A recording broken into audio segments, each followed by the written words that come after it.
Hello guys, I'm Terry and today I want to teach you how to read fast. Very very fast. So let's hit it. Storybook. The name of the storybook is Common Sense. So let's go. Chapter 1.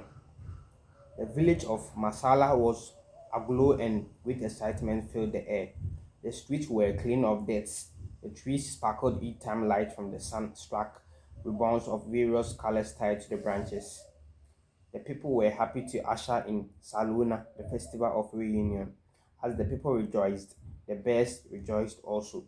Their homes, their treetops had been decorated and were beautiful. The birds chirped bird songs from tree to tree in the excitement of the day. There was an old man who was as excited as the birds. His name was Pa. Sonda. His home was usually very quiet and he was always lonely, but with the coming of the festival of reunion, his two sons and their families came visiting, and that lit up home of Pa. Sunda and his loneliness disappeared as his grandchildren played, ran, screamed, laughed, and sometimes squeaked. Pa. Sunda simply smiled or laughed in the mood of the excitement that filled his once house of loneliness. Shortly, one of his grandsons ran to him and sat on his laps. Pa. Sunda smiled and took the boy's left hand, patted it, and asked, "Tired?" The boy nodded and smiled, but I want to tell you something. I am all ears, Dara, Pa Sonda said. Dara put his mouth close to Pa Sonda's right ear and whispered, "Dinner is ready." Pa Sonda smiled and asked in a whisper, "How did you know?" "I heard my mother say so," Dara whispered. Oh, really, Pa? Sonda asked. Yes, Dara answered with some seriousness in his eyes. "That's good. What are we having?" the old man asked. "Cooked yam and vegetable in sauce," he answered. Pa Sonda exclaimed, I like that. I like it too. It's yummy," Dara said excitedly as they entered their whispering game. A moment later, Dara's mother walked in and asked Pa and Dara to come to the table for dinner. Dara gave Pa Sonda a quick look with a smile, and Pa Sonda patted him on the head. They understood their actions, but Dara's mothers didn't. Okay, so chapter 2. After dinner, Pa Sonda and his grandchildren returned to the living room. They watched a program on television. The program was not interesting, so most of the children took to playing indoor games. A moment later, Dara, who had no one to play against, turned to Pa Sonda and asked, "Are you enjoying the program, Grandpa?" "I don't think so, my dear child," Pa Sonda answered. "Will you enjoy telling a story?" Dara asked. "I think so," Pa Sonda answered with a smile, knowing what would follow that answer. There of the other children turned their eyes on Pa Sonda. "Please tell us a story, Grandpa," Dara pleaded. Pa Sonda took a look across the living room and found all his children gazing at him. "Do you all want to hear a story?" he asked. The children answered in unison a loud yes. "All right, I am going to tell you a story," he said, and the children reacted happily. "But you must listen carefully so as to be able to understand the meaning of the message of the story.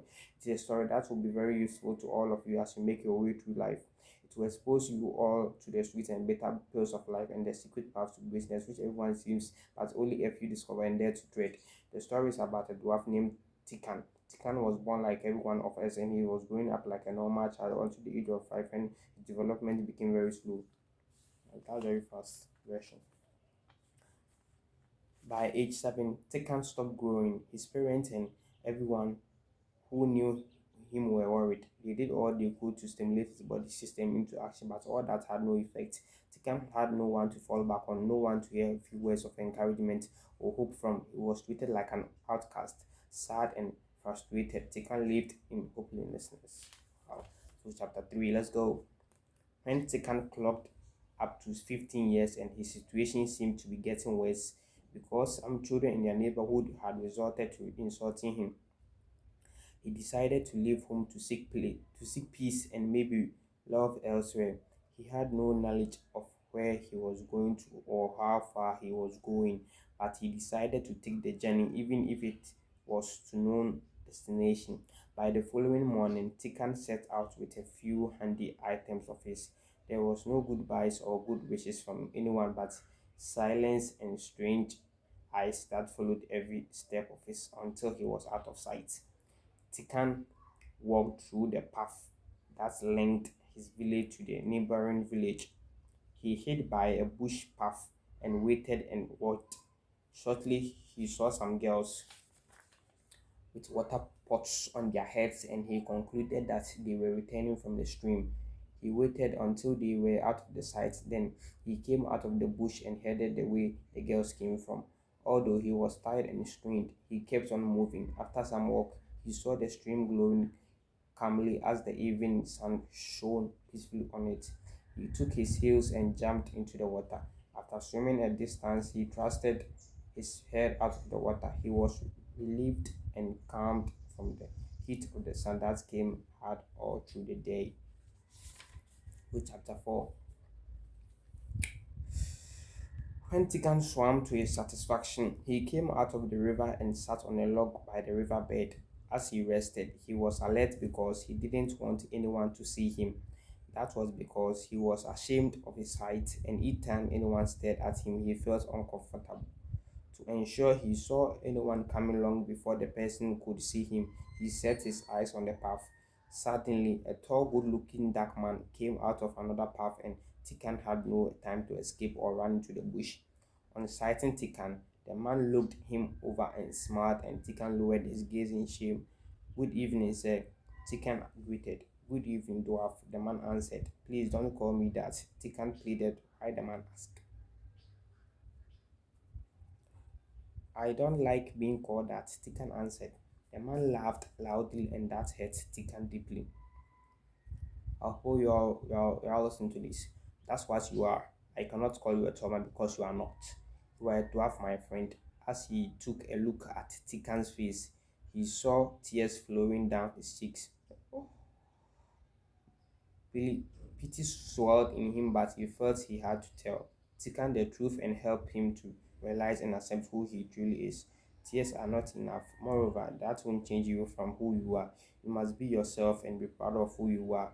You understand? "Yes, sir," Tikan answered. "Where do you live?" the man asked. "I am from Zimo," Tikan answered. "So what are you doing here?" the man asked. "I left home," and Tikan stammered. "Why and where are you heading?" the man asked. "People were insulting me because of my height." "Oh boy, sorry.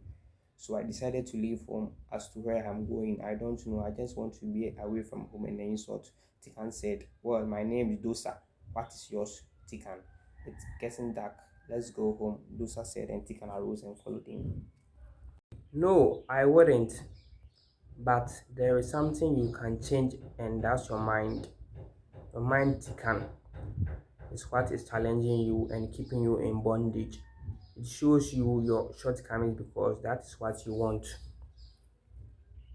to see and keeps your advantages and abilities from you. It makes you see the dwarf called Tikan in all you need to do and in your relationship with people, and that's why you are very conscious of yourself as a dwarf. If only you can hear and see Tikan the giant that is in you, it will make a lot of difference. Is that true and possible?" Tikan asked. "Yes, every bit of it, my dear Tikan. Every human being carries both a dwarf and a giant in his mind. If a man fits the dwarf, his thoughts, actions, and end result will also be dwarfish. But if a man fits the giant, his thought, actions, and end result will be as big as a giant," Dosa said. Tikan pondered over what Dosa had just said. He seemed to understand the statement, so he asked, "How can a small man like me carry a giant?"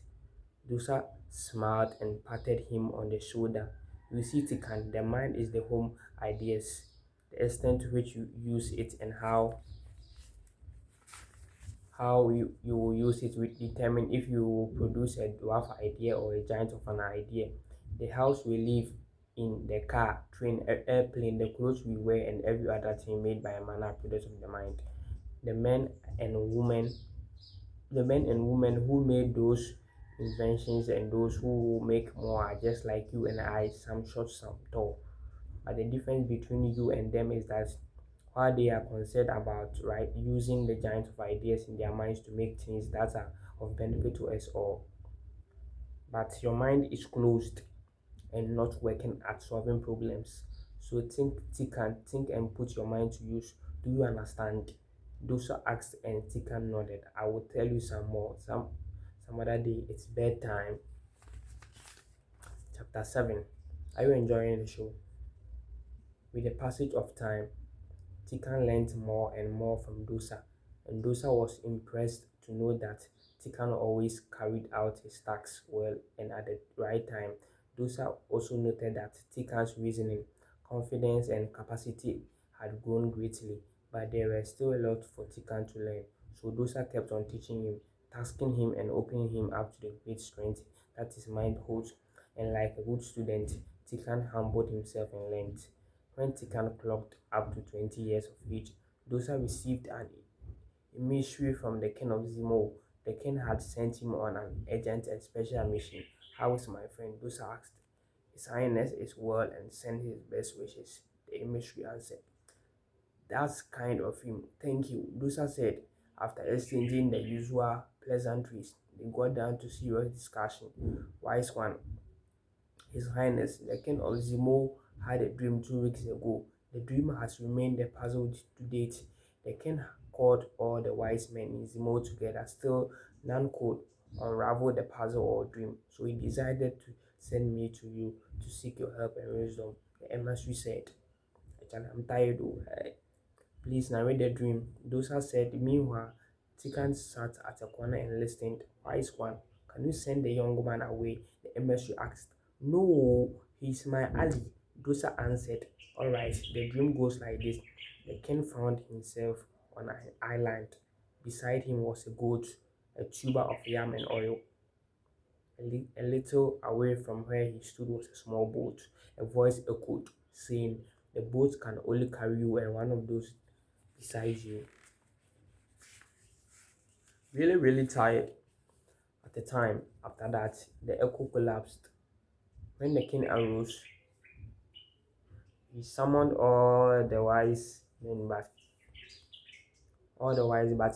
none has been able to tell him the meaning of the dream. So he asked me to bring the message to you. He said, Dosali then turned to the emissary, tell his highness that within 7 days we shall tell him the meaning of his dream. The emissary arose and returned to Zemo to a very worried king and community. I believe you heard everything. Dosa asked. Yes, sir. Tiken asked. This is your opportunity to become a champion, a great man amongst your people.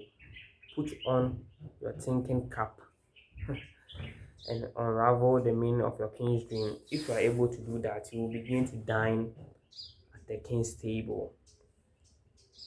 I give you 3 days for that assignment. Dosa said. Now he got up and left. Chapter 8. My bro. Hey, YouTube. YouTube. Amazing. YouTube amazing, Charlie. Chapter 8. Let's go.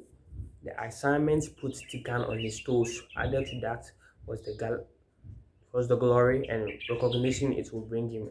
I'm very hungry, that's why I'm making mistakes. So please, y'all forgive me. He had always desired friendship, recognition, and equality. So now that he had the opportunity to get them, he promised himself he will not let that slip by. He set his mind to work.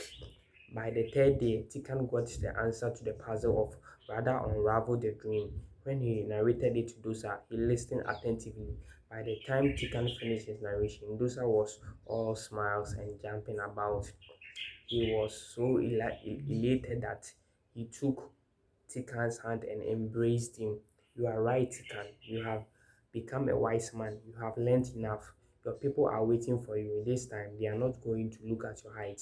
They are going to listen and learn from what you are going to teach them. You will return to your people tomorrow. Yes, so Sundosa answered. Tikan smiled. He missed his home, and now that the opportunity to see his home was grateful, it will be great to see the motherland once again. Wow. Chapter 9. The next day, Dosa and Tikan arrived.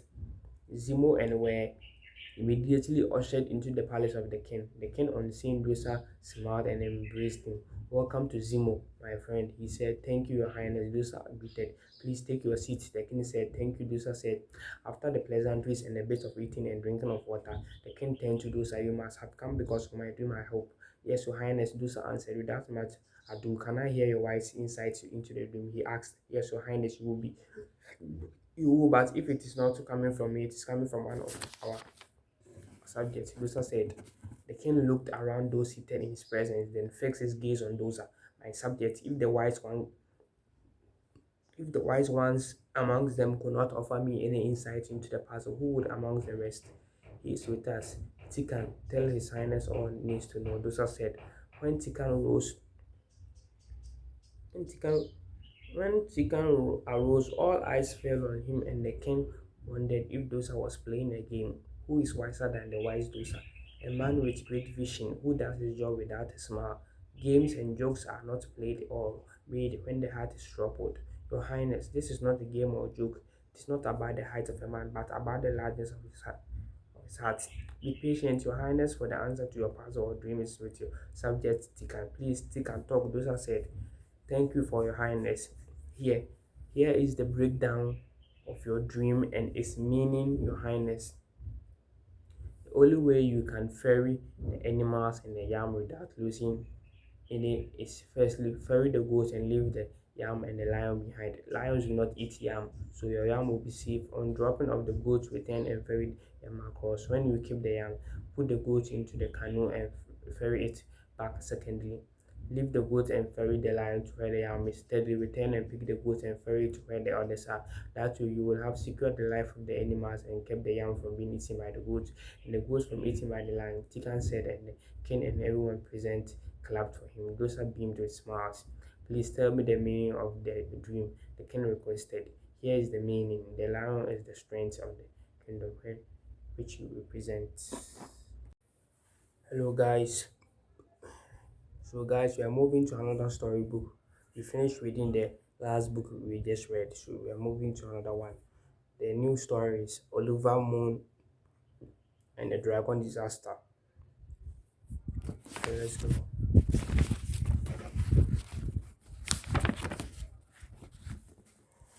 Well, chapter 1. Let's go.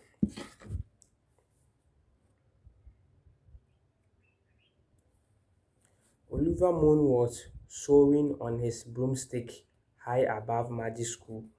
All his friends and teachers were down below in the playground, watching him.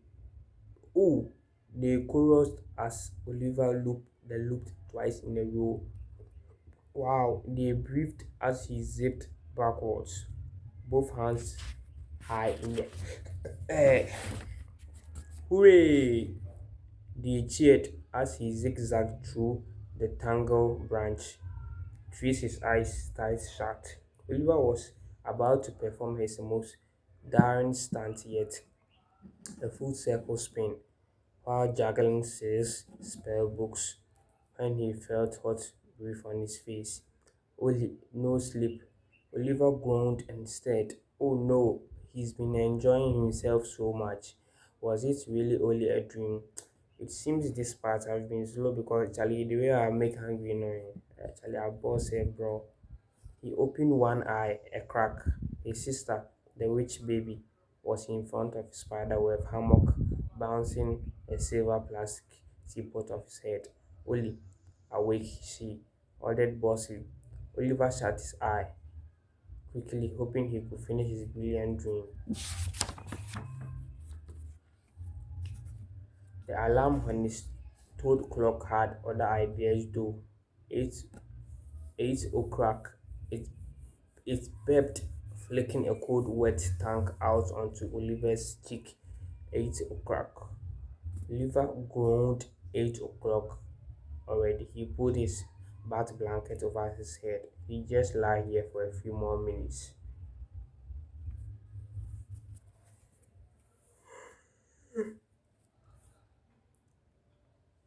Ouch, yelped Oliver, sitting up once more. The Cracklewick Chronicle, the local newspaper, had just materialized on top of his head. The chronicle was meant to magically appear on the Moon family doormat every morning, but it had the annoying habit of turning up in strange places all over the place.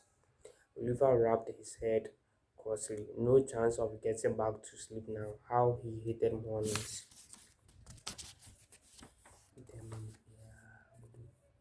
Capty, the witch, Bibi said. She sludged green slime from her teapot into a pink cup and shoved it into Oliver's face. The slime splattered right into his mouth. Ah, it's a stank and it tasted vile. Oliver grumpily reached for his dressing gown. As he did so, he caught sight of the Chronicle's headline. Cool. Oliver breathed, forgetting his bad mood in an instant. The annual festival of magic was one of the most fantastic ways the whole year. He put on his dressing gown and rushed downstairs. Mom, Dad, he cried, come and look at this. Oh, have you seen who they've got lined up for the magical performance? This Miss Moon clapped minutes later. She, Oliver, and Mr. Moon was at the breakfast table with the chronicle spread out in front of them. Cecily Quicksilver and her sea serpent, Wizard Wormhead, the Great Gorindo, and oh, what is it? Oliver asked, trying to see what his mom had just spotted. His mom jabbed a finger at the newspaper, which promptly began to speak. Rumor has it there will be a special guest appearance by one and the only Elliot Enchantrum, the newspaper announced in a prim voice. Wow, Oliver breathed. Elliot Enchantrum was his hero and the best wizard in the whole country. Elliot smiley pot, the rich baby commented loudly. Ish, yeah, I'm hey.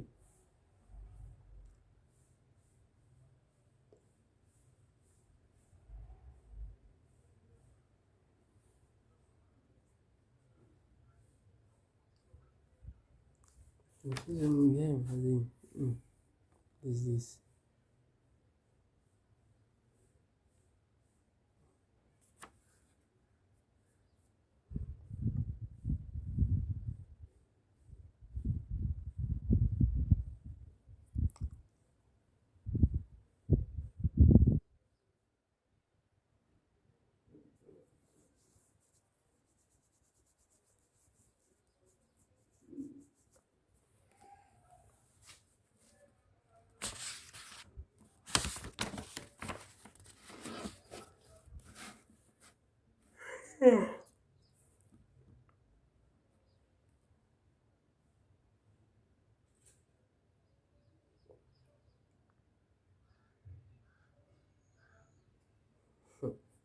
Comedy me.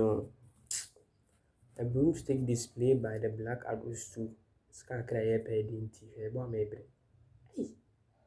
Ebefa one time. When I get my Ishila. Arrows to Mr. Moon read aloud. Wonderful. Firefly fireworks after dark and leave music from the Raven Ravens. Only Oliver added, feeling his skin prickle with excitement. The Raven Ravens were only his favorite band in the whole world. Nearly 8:30, the bearded grandfather clock suddenly warned and Oliver jumped. He was still in his pajamas. Oliver ran upstairs and put on his school uniform and cloak. Then he grabbed his favorite wand and pointy hat and ran back down for breakfast. Today might not have stirred of all, but with the magic festival just around the corner, things were definitely looking up.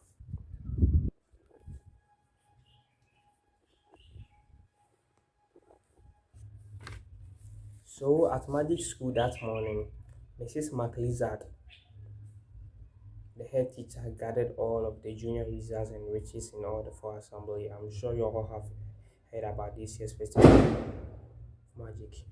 She said, beaming, well, it's my great pleasure to announce that this year our school will be taking part in the grand parade.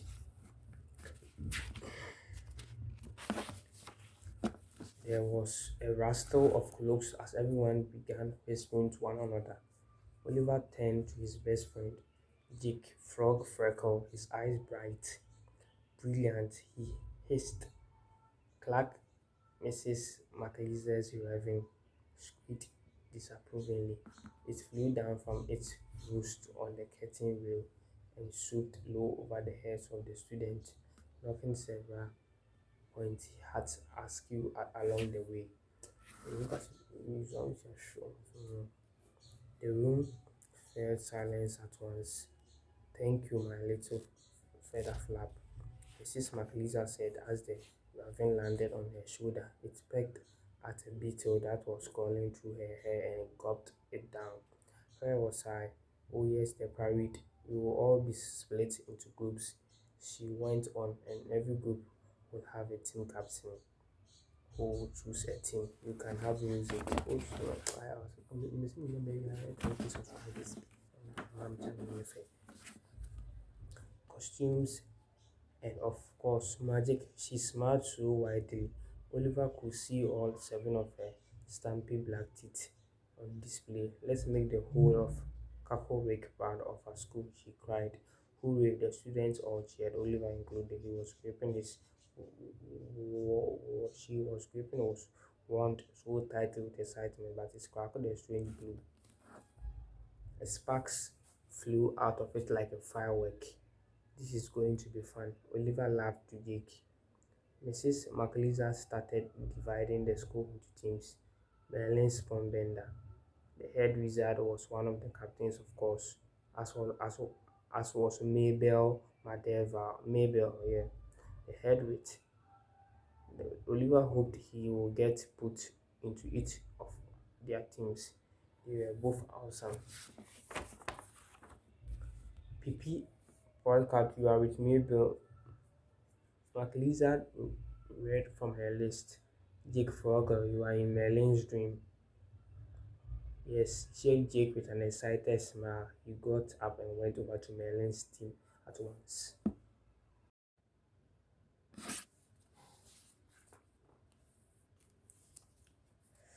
Going to another section. See Juma Pang. See, I see.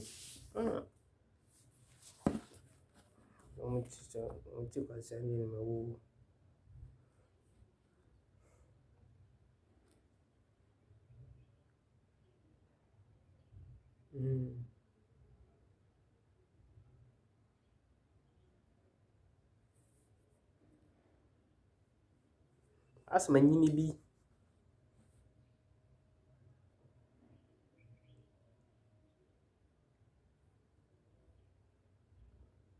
Yan block no free me so. Yeah, one on free me so block.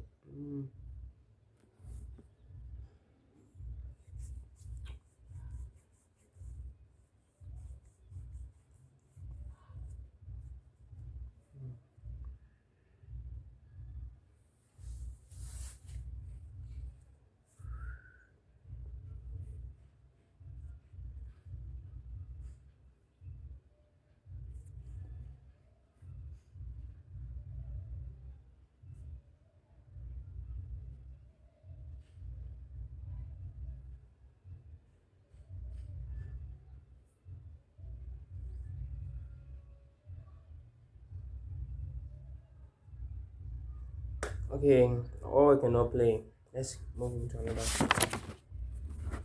Oliver's shoulder slammed. Great, knocking his luck. He ended up as a dead bat. Whoopee-doo! Here's the really fun bit. Snivel said, his eye gleaming, fun and educational as we are walking along. Every time I wave my wand, one more ingredient jumps into my cauldron. So by the end of the parade, you will all be in the cauldron together. Won't that be super? What? So we won't get to see the rest of the parade once we are in the cauldron.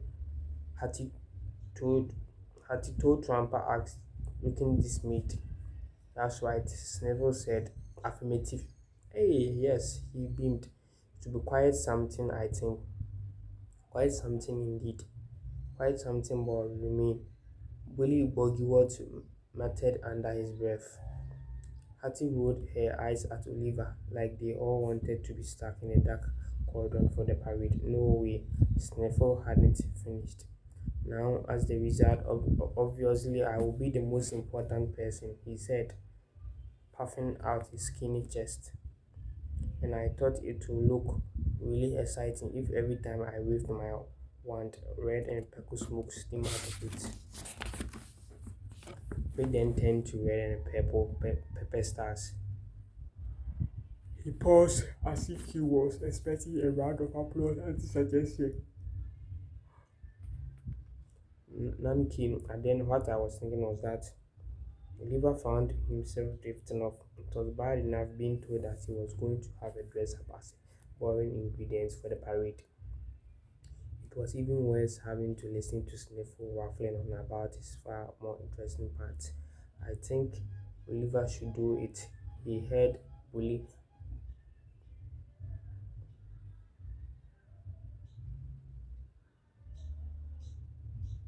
he heard Boogie say suddenly. Oliver snapped out of his thought to see the rest of the team looking at him. Hmm, Oliver mumbled, not wanting to admit he hadn't been listening. As it's such an important job, you want somebody mature and sensible. Bully Bogeyworth went on like Oliver. Sniffle beam was positively radiant. Or would you do that, Oliver? Would you really? He asked hopefully. Oliver hesitated. What were they talking about? He had absolutely no idea. He had absolutely no idea. Okay, he agreed, crossing his fingers. Surely this important job he was agreeing to couldn't be any worse than be a position going to put it. Please, guys, you all should give me just 1 minute. I'm going to check something in my kitchen. I'll be right back. So just stay on. Let's stay and watch this video. Please, just 1 minute. I'll be right back.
Hey guys, I'm back. Sorry.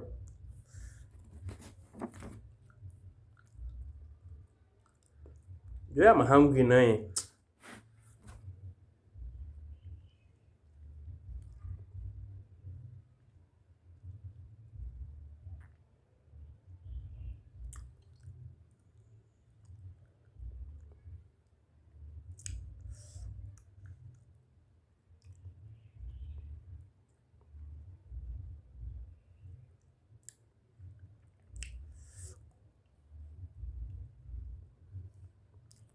So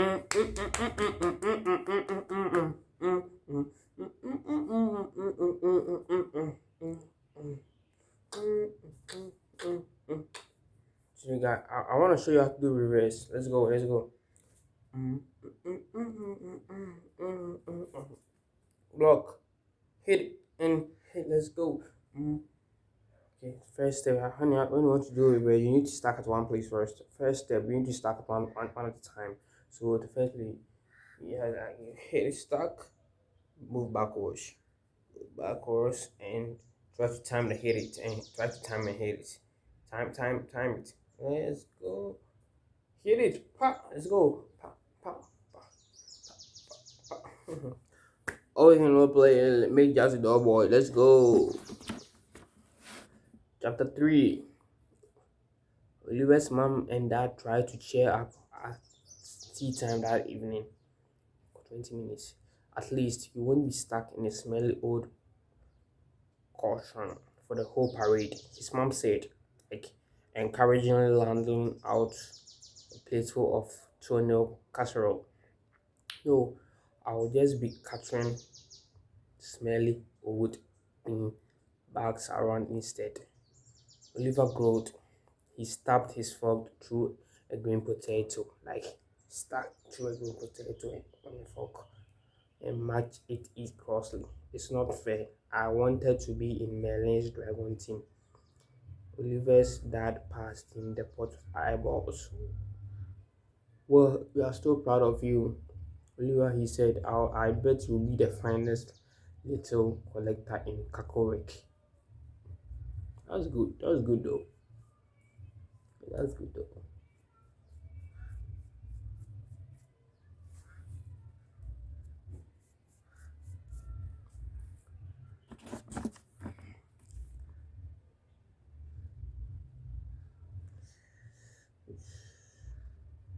Nice.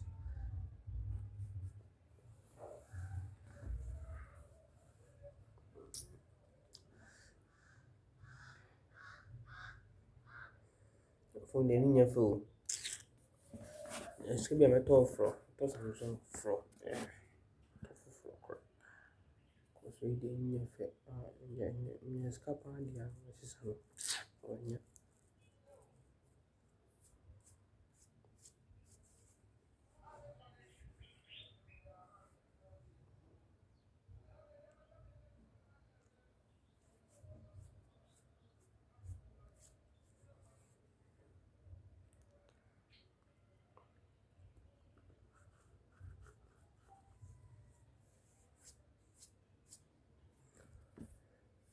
Oliver pulled a face. Yeah, right? Like, that was something to be proud of.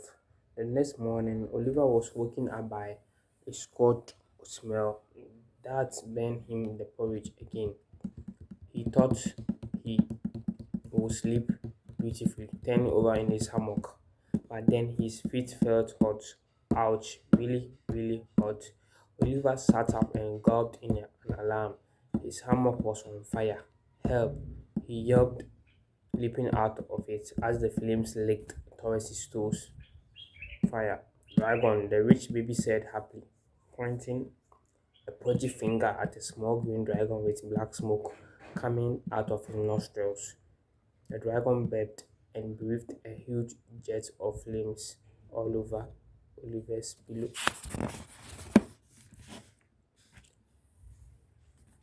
Hey, Oliver shouted, fumbling for his wand. Bedroom rain, put out flames, he chanted, waving his wand over his hammock. In an instant, rain began pouring from his bedroom ceiling. Oliver's hammock sizzled backly where it had been stamped. Oliver stood there, dripping wet, staring at the green dragon, which was now sheltering under one of his scaly wings. Mm. The rich baby shrieked with excitement and danced about in the rain garden, he said gleefully, patting the dragon garden. Spell reverse before this gets worse, Oliver said quickly, waving as his wand. The rain stopped abruptly. Garden, he echoed, frowning at his sister.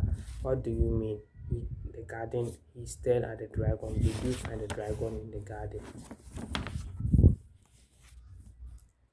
The rich baby face split into a huge smile and she nodded. My dragon, she announced proudly. Mine. Cool, Oliver said as the dragon waddled out of his bedroom. I've always wanted a family pet. A smile spread over his face. Brilliant. But Oliver's excitement about the dragon didn't last long. That dragon is awful, he grumbled to Jake on the way to school that morning. The rich baby face split into a huge smile and she nodded. My dragon, she announced proudly. Mine. Cool, Oliver said as the dragon waddled out of his bedroom. I've always wanted a family pet, but Oliver's excitement about the dragon didn't last long. That dragon is awful. He grumbled to Jake on the way to school that morning.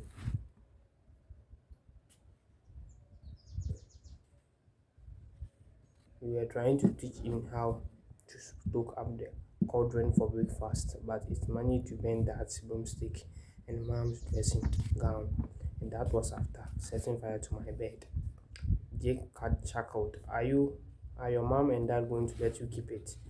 Oliver shrugged. Who knows? It's been banished to the garden for now. That's hopefully fly back to its own home. When I felt, though, it was stuck in the nettles trying to set free of lakini fucking the pool. Also, whole ivy pants.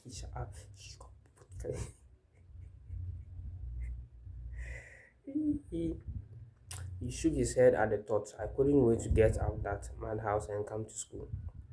I couldn't wait either. Jake said he bounced his scarf football as they walked. I'm so looking forward to our next parenting meeting. I spent all evening yesterday working on the design for our dragon still. That's that's the bit that Marian asked me to make. He added in a proud voice. I thought I could beat it out of.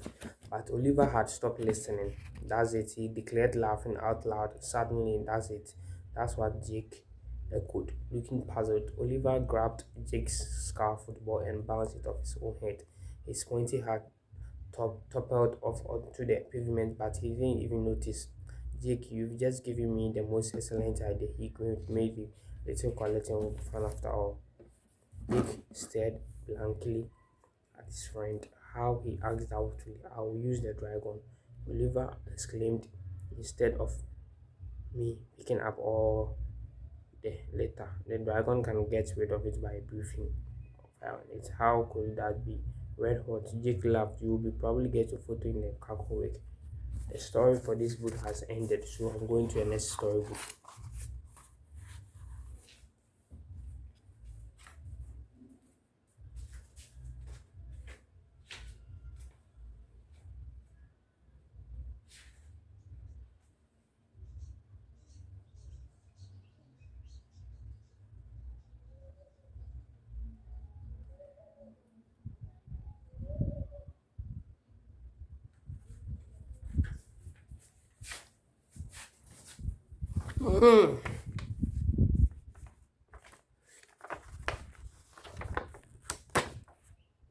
Ooh. Guys, this one is Oliver and the Sorcerer's Stone. Let's go. Chapter 1. Doti, who came from the forest, yawned and lost her balance, falling out of the tree and setting fire to the witch baby's picnic blanket as she did so.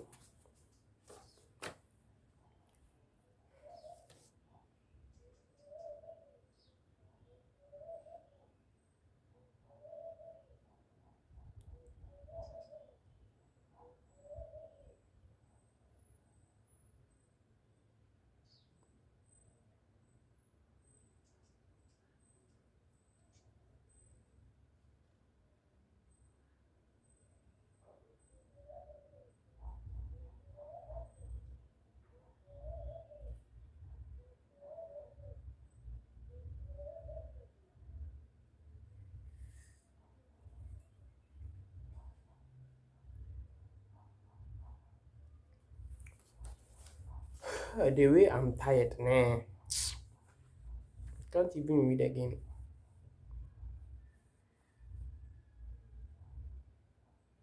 So I'm gonna upload all this on YouTube. Wow,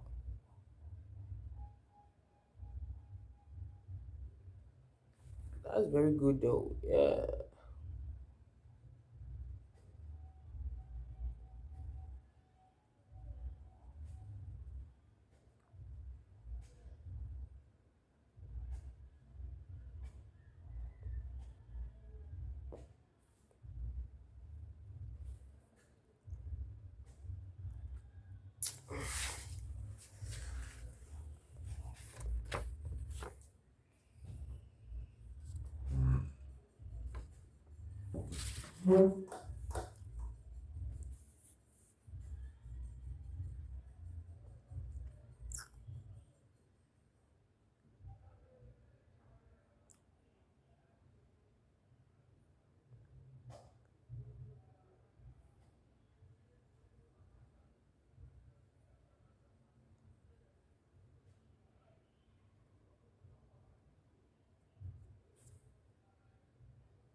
It's me anytime I know me money can share.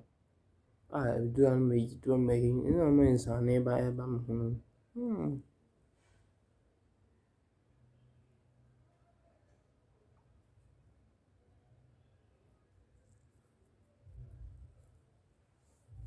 Really bit my train.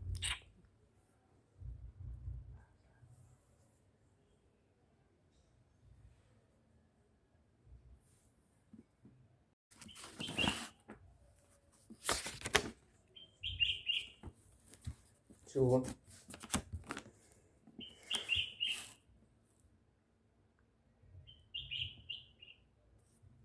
let's go. Dottie began picking at her front claws, cleaning them with a long red tank. Oliver tried to feel through the handcuffs. Dottie had been setting fire to things all day by the sound of it and the one time. Ah! Ah!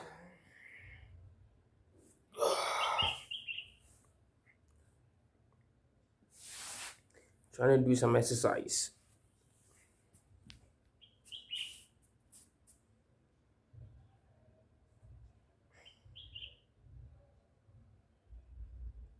One minute.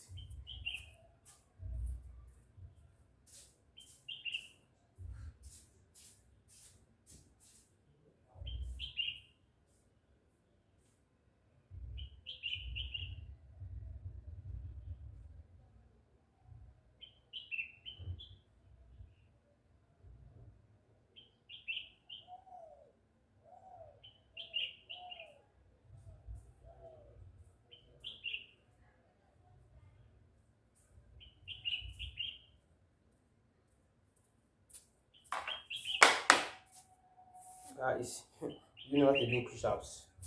Let's go. Ah, let's go. I'm going. Count me to 10. One, two, three, four. Charlie, I'm hungry, so I cannot do this. So Charlie, I cannot do this stuff, man. I practically basically I don't know what to do again. Mm, mm. I'm also a dancer, right? I'm also a dancer.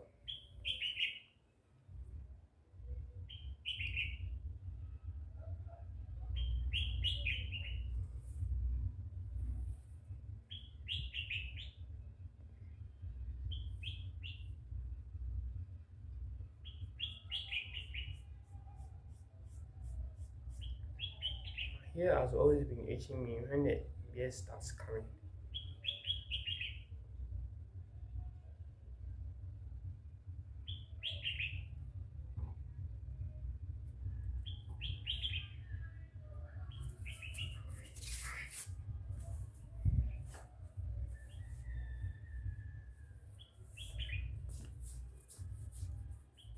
It will be here, I mean, near you, my name in this car.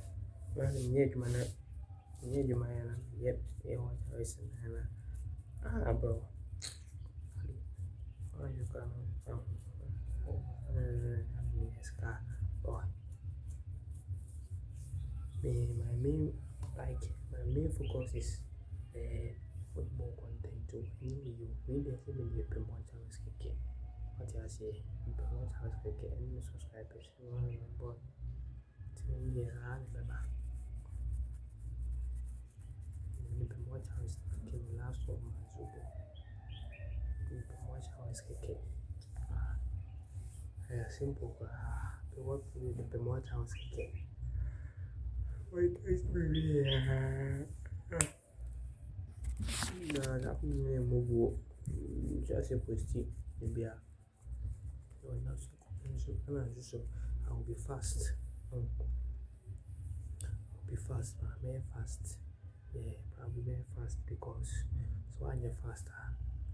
So I'm faster. So I'm faster. Maybe that too. And when you say that kind of screenshot and football footage.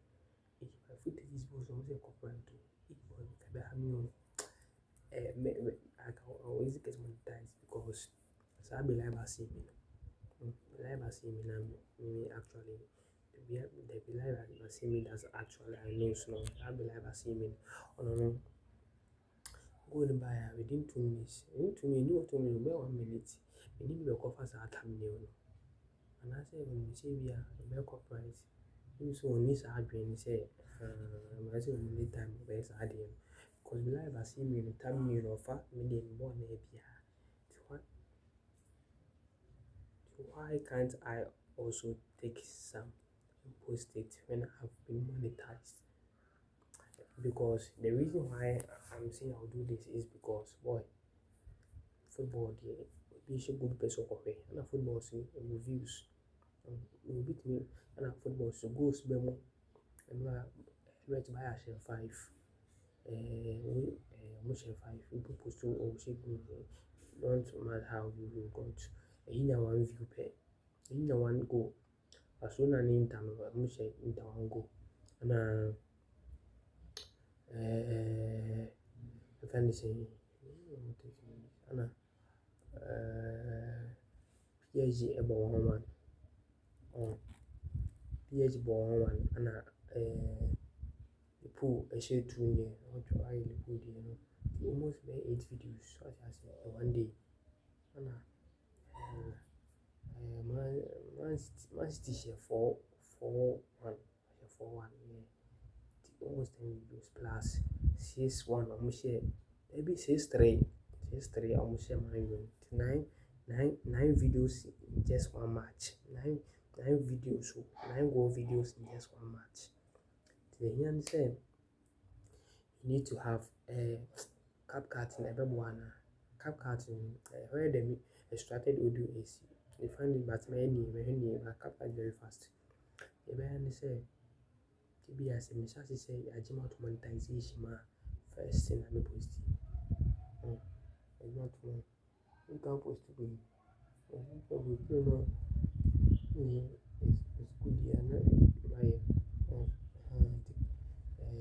First tools you need to get to do also a good internet connection. Zoom, but in BBC, very fear. Zoom bundle, anything Zoom bundle, I very fast. Good price because I promise you can have 2 gig or 2 gig because a day with 2 gig. Yes, I don't have 2 gig and 5 gig, 2 gig. I'm on network connection journey. I make 2 gig. I don't remember my two Vodafone SIM. I was Vodafone say office and I said cake, empty and granite. Two cake, no matter. Two cake, no matter, no matter. Two cake, no matter.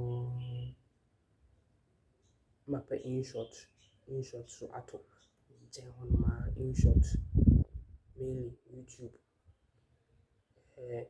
Next one, my it's a good connection. In short, good connection. In short, good connection. In short, YouTube. And some website go to zone. If in case it be as a website, I'm gonna say copyright infringement. Boy, how will I do? Then say, see, I'm a man. I think many as football images.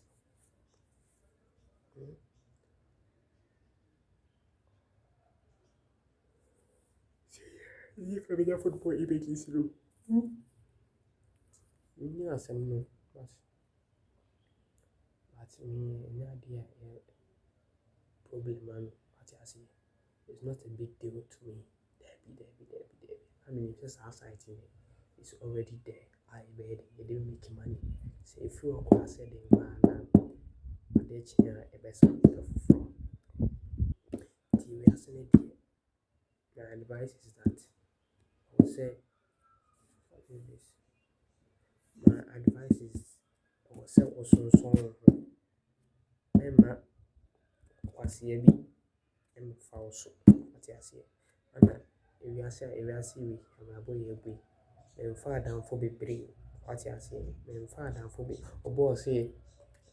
Ana father for be bra ebe boan because in case e be okwan wo chirim a okwan wo chirim ye de obeye a wonkwan wo chirim what you say ye de obeye a life wonkwan wo chirim na fo be bre ne emfa e bi amba e bi du be bi so ni ska omu nyina obi na obobo a omu nyina betwa wabo sanity na for the sa me nka se me mfa na wo na voice ma fa bi bat mane nyɛ mane ndɔɔso what I say at least one amphibia 4, 5, 6, 7 we would say oh amphibia chalomia well among no son among yet brani their main focus is that they want to move forward in life what I say the almost an and auntie almost an from an for in case he be out on channel board and then I'm for we are we now for unama I say boy work with you know as why time so when we are almost white time but next maybe future no next future no won't say we nine and wow sanity probably sanity yeah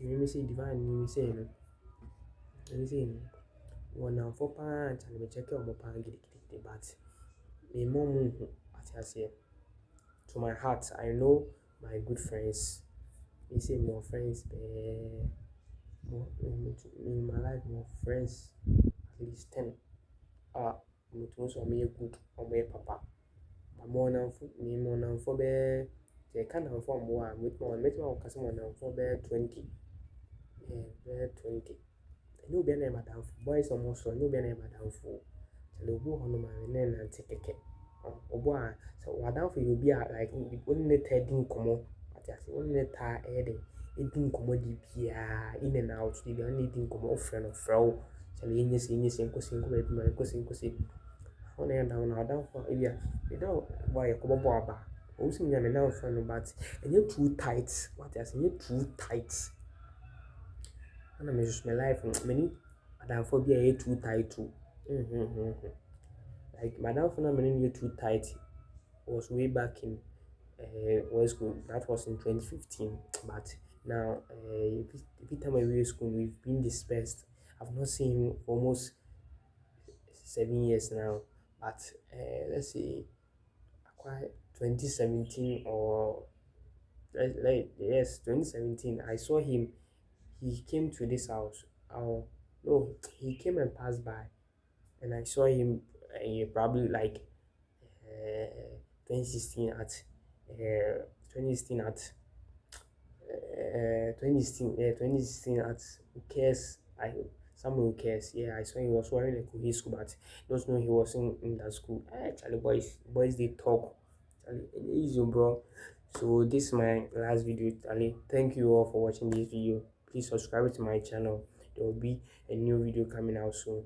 But the reason why I just posted this video is that I just want to my watch hours to go up. So this video, I'm very sorry for this video, but you all please forgive me. The next video you all see a real video. So but this is a good video though, because I need to be in the YouTube partner group. So please YouTube, please, I beg you all I want to be in the YouTube partner group. So please accept this video, because this video is for me and it's already very original. No reuse content that I'm posting my original content. So this is my original content. So YouTube, what's up YouTube?